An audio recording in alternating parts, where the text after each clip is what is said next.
The next part of this poll that I really wanted to dive into is the approval that they reported on Trump's job, specifically on immigration.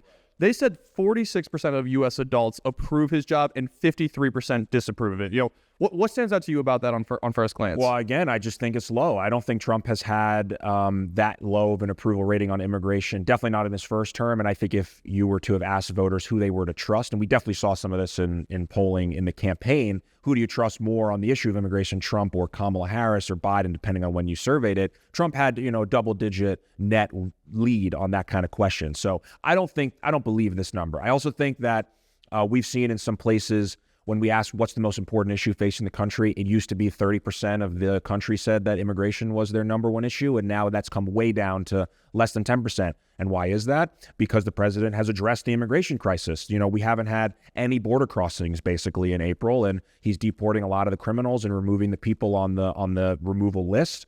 So I don't believe that the number's that low, and we have data ourselves that shows that it's not that low. And even in focus groups that you and I have both done this year, we've seen, leading up to last campaign cycle, people were consistently saying, like you mentioned, that immigration and the border were a top issue for them.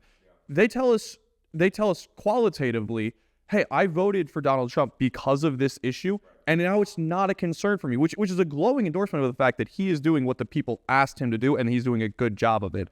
So sorry, but I just think some of that is probably, and I know we're going to get into this today, but I think some of that is these examples that the media has sensationalized or tried to weaponize. The Kilmer Abrego Garcia example, these deportations where they've tried to make us sympathetic to what the Department of Homeland Security has deemed terrorists in our country. And I think it's good to get them out. And once the full stories about them is released and the DHS is able to kind of get that information in front of the American public, I think that these independents who are maybe concerned about Trump's, on this specific poll, which is U.S. adults and weighted, the independents maybe that have changed their mind on immigration for Trump will come back once they kind of see the results.